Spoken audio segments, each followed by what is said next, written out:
महादेव। पहले हम भी कथा के बीच बीच में जैसा वर्णन है शिव पुराण में वैसा हम भी कहलवाते थे। पहले हम भी बोलते थे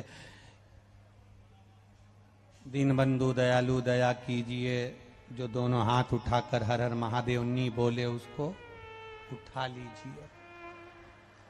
पहले हम भी ऐसा बोलते थे, पर हमने बोलना बंद कर दिया क्योंकि लोगों ने, जैसे आपने पत्र लिखा है ऐसे लोगों ने पत्र लिखकर भेजा जो सर्विस क्लास लोग थे, नौकरी वाले लोग थे। उन्होंने कहा गुरुजी आप कथा में कहते हो कि दीन बंधु दयालु दया कीजिए, जो दोनों हाथ उठाकर हर हर महादेव नी बोले उसको उठा लीजिए। हम हेडफोन लगाते हैं, मोबाइल जेब में फंसाते हैं और कथा सुनते सुनते गाड़ी चलाते हैं, और गाड़ी चलाते चलाते आप एकदम बोल देते हो कि जो दोनों हाथ उठाकर हर हर महादेव नहीं बोले उसको उठा लीजिए।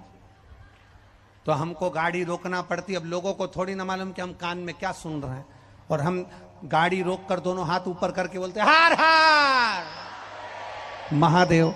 तो जितने लोग हमारे पास में खड़े रहते हैं वो खुद चक्कर में पड़ जाते हैं, ऐसे कोई देवता तो नहीं आ गए। तो लोगों ने पत्र लिखकर भेजा, आपसे निवेदन है आप ये शब्द मत बोला करो कि दीन बंधु दयालु दया कीजिए, जो हर हर महादेव नी बोले उसको उठा लीजिए। तब से हमने बोलना बंद कर दिया। वो तो आज बिहार में याद आ गई तो बोल दिया, तो बोल, पर बोला करो हर हर महादेव।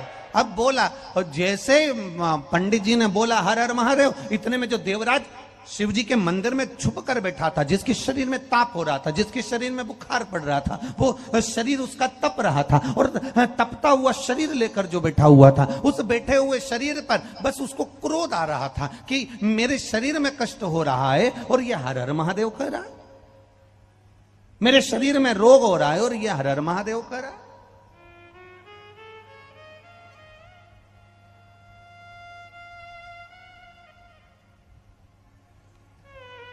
अरे कैसे भी कहा, पर शिव जी का नाम लिया तो होता है। एक व्यक्ति शराब का नशा कर कर, मदिरा का नशा कर कर जा रहा था, बहुत भयंकर नशे में धुत, भयंकर नशे में जा रहा। पुलिस वालों ने उसको रोक लिया।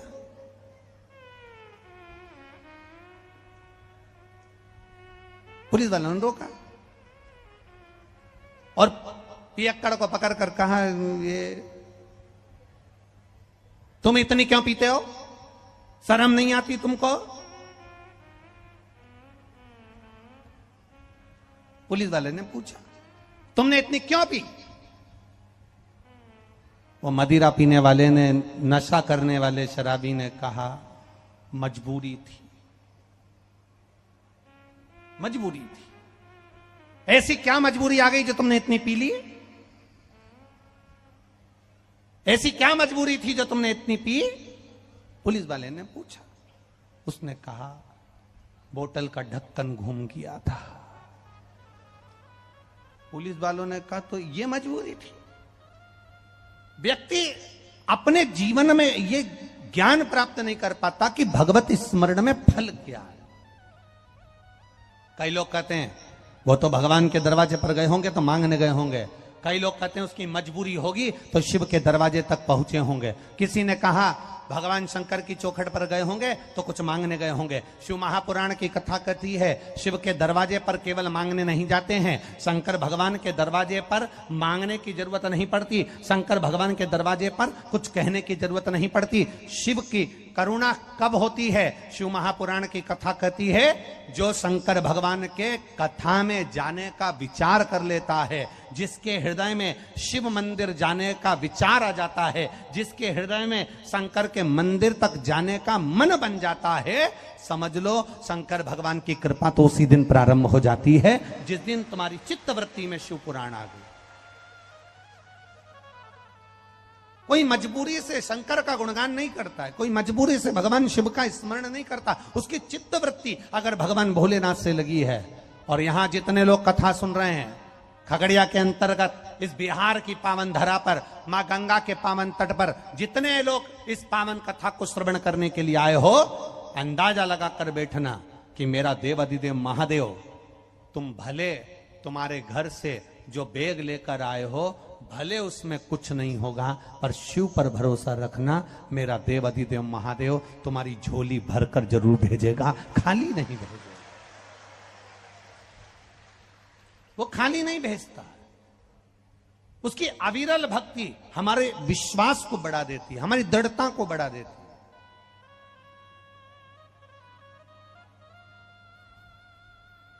तेरे दरबार की शंकर की अविरल भक्ति क्या है, शिव स्मरण क्या है?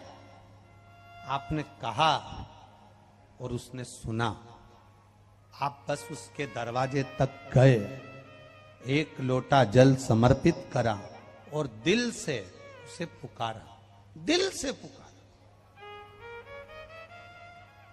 सारी समस्या का हल। अब ना तो इसमें कोई ढोंग है, इसमें ना कोई प्रपंच है, इसमें ना कोई छल है, इसमें ना कोई बेईमानी है, इसमें ना कोई कपट है। बस अपने घर में तांबे का लोटा हो, तांबे के लोटे में जल भर लो और देव अधिदेव महादेव को घर का एक एक व्यक्ति प्रतिदिन शंकर के दरवाजे पर जाओ, शिव की चौखट पर जाओ, शंकर के मंदिर में जाओ और शिवालय में एक लोटा जल धीरे धीरे बाबा को समर्पित करो और अपने मन की बात उससे कहकर बस आ जाओ, बाकी का वो संभाल लेगा, आपको चिंता नहीं करनी। ये अनीता देवी ने जो बेगूसराय वीरपुर से आई हैं, उन्होंने लिखा सारे डॉक्टरों को दिखा लिया, शरीर का चर्म रोग पूरे डॉक्टरों को दिखाया, पर बड़े से बड़े डॉक्टर को दिखाने पर भी जो ठीक नहीं हुआ, वो केवल एक लोटा जल बाबा को समर्पित करने का जो भाव प्रकट हुआ और उस जल का आचमन करने का जो भाव हुआ, उसने ठीक कर। इसमें ठीक हुआ आपका विश्वास, इसमें ठीक हुआ आपकी दृढ़ता, इसमें ठीक हुआ आपका भरोसा। आप जो भगवान शंकर का गुणगान करते हो, आप जो शिव का स्मरण करते हो, वो विश्वास तुम्हारा दृढ़ हुआ और शिव ने सुना।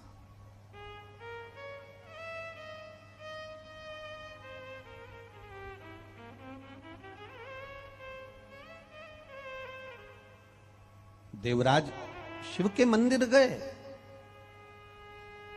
शरीर में ताप पड़ा तब गए, शरीर में कष्ट पड़ा तब गए, शिव के द्वारे गए पर शरीर में ताप पड़ा, शरीर में कष्ट पड़ा तब गए।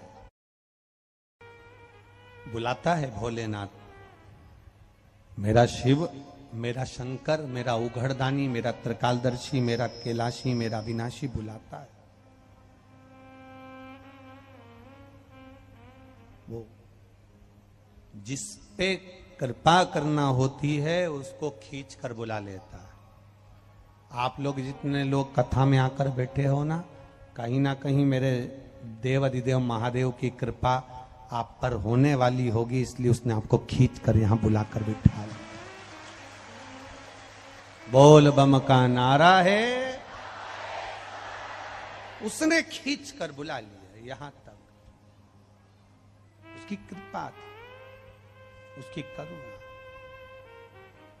ब्रह्मलोक में भगवान विष्णु वैकुंठ लोक में, भगवान शिव मृत्यु लोक में, पृथ्वी पर देवता मेरा देव अधिदेव महादेव, इस भूलोक का, पृथ्वी का, भूमंडल का, इस संसार सागर का अगर कोई देव है तो वो देव अधिदेव महादेव है। कहा, किसी ने भगवान शंकर से पूछा, क्या तुमको वैकुंठ अच्छा नहीं लगता? क्या तुमको इंद्रलोक अच्छा नहीं लगता? क्या तुमको देवलोक अच्छा नहीं लगता?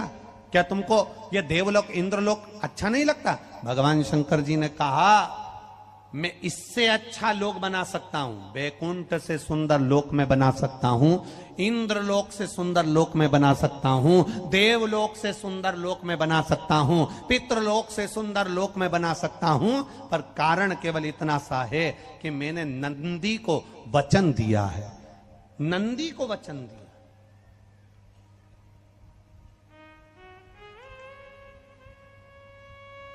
एक बार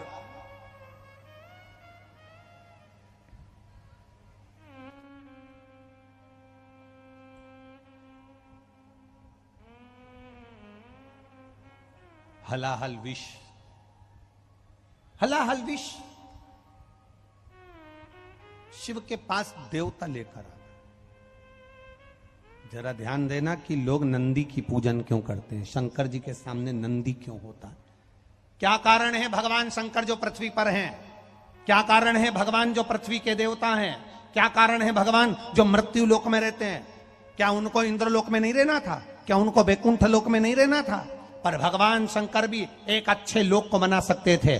जैसे आप नया बंगला बना लेते हो, नया घर बना लेते हो, नई गाड़ी ले लेते हो, शंकर भगवान भी नया लोक बना सकते थे, मृत्यु लोक में नहीं लेते। जैसे इंद्रलोक, देवलोक, कैलाश धाम छोड़कर भगवान शंकर भी अपना एक अच्छा लोक बना सकते थे। पर कारण केवल इतना सा है, जब हलाहल विष आया, देवताओं ने लाकर भगवान को हलाहल विष दिया। भगवान ने वो विष लेकर जब पिया, पीते ही उनके मुख से थोड़ी सी बूंद नीचे गिर गई।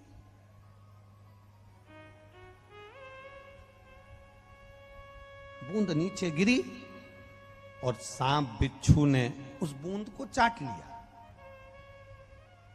अब सांप बिच्छू ने बूंद को चाटा तो वो जहरीले हो गए। इतनी देर में नंदी ने क्या देखा कि शंकर भगवान ने जो विष पिया था, शिव जी ने जो विष धारण किया था, उनके मुख से लगातार राल, शंकर जी के मुख से विष की राल नीचे टपक रही।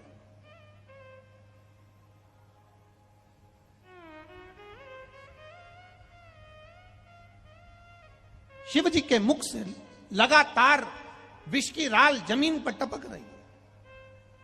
अब ना उसे सांप चाट रहे हैं, ना उसे बिच्छू चाट रहे हैं, क्योंकि इनने तो पिया और जहरीले बनकर चले गए।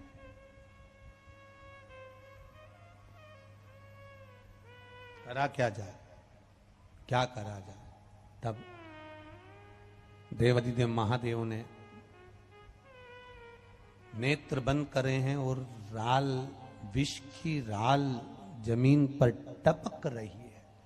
नंदी उठकर खड़े हो गए। क्यों प्रिय है शंकर भगवान को नंदी? क्यों प्रिय था? नंदी उठकर खड़े हो। शिव जी के मुख से राल टपक रही थी। नंदी उस विष को, उस विषयुक्त राल को नंदी चाट रहे थे।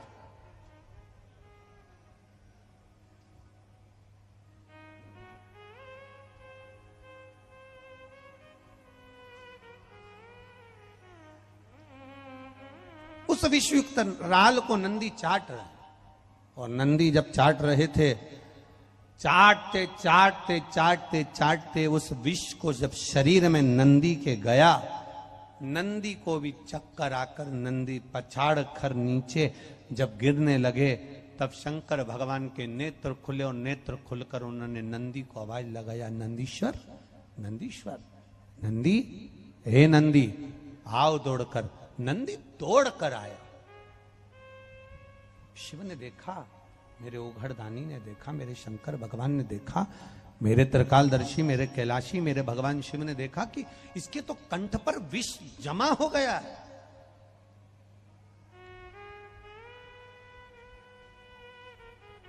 इसके कंठ पर विष जमा हो गया।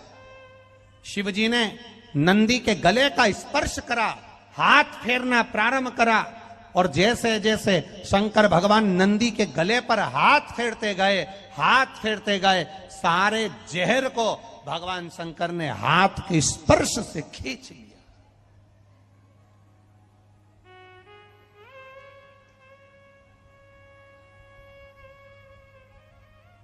भगवान शिव बड़े प्रसन्न हुए और महादेव बड़े प्रसन्न होकर, देवाधिदेव महादेव बड़े प्रसन्न होकर, आनंदित होकर नंदी से कहा, नंदी मैंने विष पिया और तूने मेरे विष की राल को चाटा है। तेरे शरीर में भी विष प्रवेश कर गया था, तेरे प्राण छूट रहे थे, पर तू मेरा अपना बना रहा। आज मैं बड़ा प्रसन्न हूं। नंदी, मैं तुझे वर देता हूं, जहां मैं होऊंगा मेरे सामने तू सदा विराजमान रहेगा। नंदी इस वर्ष से ज्यादा